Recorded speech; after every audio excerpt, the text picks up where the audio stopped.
Ladies and gentlemen, before we get to a record in terms of money raised by a former president, before we get to the tens of millions of dollars that Trump's PACs have raised, because this is important. They set him up and framed him with Trump Russia for 4 years, close to 5 years. They still believe that he worked with Russia. One of these days they'll find evidence. And actually, it's Republicans also like Cheney and Paul Ryan and Mitt Romney and Richard Burr and a whole bunch of Republicans, Kinzinger, who stood by silently and helped investigate a Republican president based on the high to moderate confidence assessment of intel officials who who sided with the Democratic Party from day one. They tried to do that with Bernie Sanders. He didn't fight back. He just accepted what Debbie Wasserman Schultz and the DNC did to him. But anyway, before we get to Trump PACs raise over $82 million for the first half of 2021, before we get to the fact that it is the largest, no other former president has ever earned as much money in donations for a political operation, political notes. Before we get to that, and this is why watching this channel is important, I give you a perspective that perhaps a lot of people don't. Media contempt for Trump shows 92% negative coverage.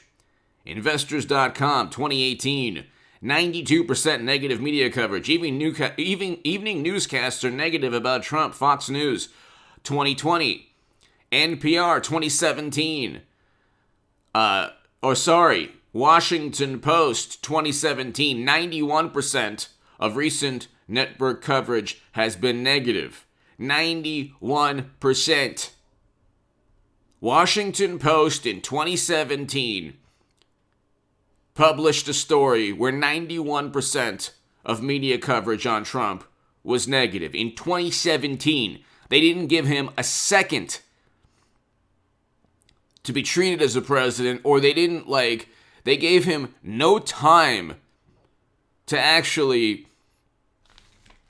have a traditional presidency, experience a normal, ordinary, traditional presidency. They were scorned, mortified that he won. They wanted retribution.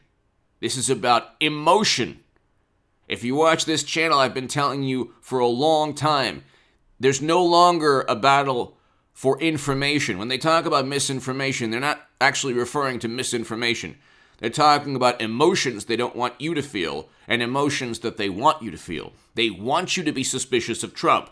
Even though they can't prove anything in a court of law, they want you to be suspicious of President Trump. It's not working. The 92% negative media coverage was about what he could have done, what he reportedly did, what people close to the matter know, what his friends, proctologists, neighbors, accountants, financial advisors, spiritual life coach told them based on what they heard from their cousin about what Trump was doing or what he could have done. It's always people familiar with the matter. It's never in a court of law President Trump has been indicted for compelling people to do horrible things, for working with Russia, for a financial labyrinth, a criminal labyrinth within his tax returns, for tax evasion. They don't get him in a court of law because they can't. Now, with Madam Secretary, James Comey could easily have stated in a court of law, hey, you can't transfer top secret intelligence. But he didn't. He didn't. I long for the days of Clinton's email server. Those were better days. This is a very, unhealthy political climate we have. It's because of one political side. Trump voters don't care what you do with your life, what you listen to, who you vote for. Democrats obsess that perhaps somebody in the universe might not agree with them. But hit subscribe to this channel right now. By the way, to my super thanks, there's a new option on the uploads, which is kind of like super chat, but super thanks. It's right next to the like button and the share button. Just scroll to the right. You'll see a super thanks if you want to buy me a cup of coffee or more.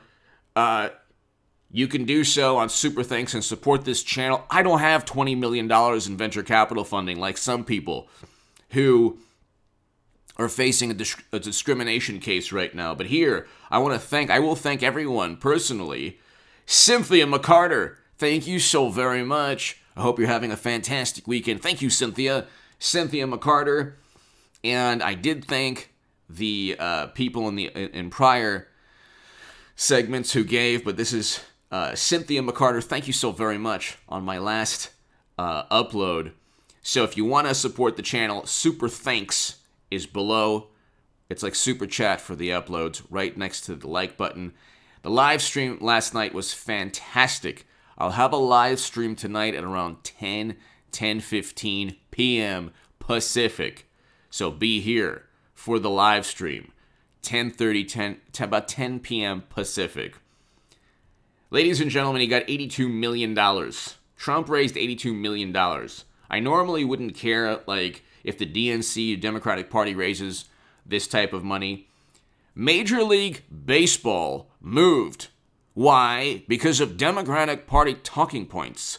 The court of law did not deem the Georgia laws unconstitutional. To the contrary, the Supreme Court deemed them constitutional. The Supreme Court actually in a decision said, yeah, you know what? We have a state and federal government, and if the state government passes laws that are focused on the integrity of a certain outcome, then that's fine. Simply having laws that you have to abide by where you show voter ID doesn't mean that you are preventing people. There's a difference. See, Democrats generally, and morally superior liberals generally, can't win an argument. They don't even have a logical vantage point unless they twist and manipulate the meaning of words. You're restricting. Okay, Republicans do that too. Trump, not so much, because he really doesn't care what you think. The great thing about Trump is he doesn't care what you think, who you vote for, and if you like his policies or not. Democrats are the opposite. They get Major League Baseball to move their All-Star game. But see, it's like you have every conceivable advantage as the Democratic Party. You have no advantages from media narrative to Hollywood. You have no advantages as Trump. You're still getting more than any other president in history.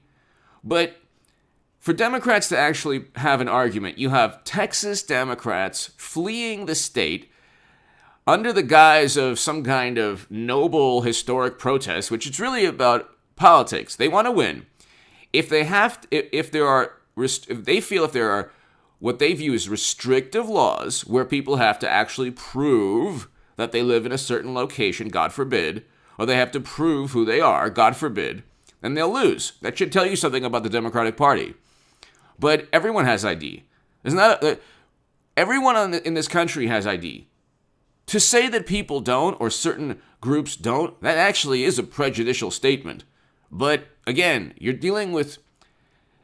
Do you realize, ladies and gentlemen, so that's not restricting. That's not the meaning of that word is completely, been altered. Do you realize that Nancy Pelosi and the wonderful Democratic Party and AOC and all the progressives, all 10 of them, 11 of them in Congress, you realize they're on vacation now?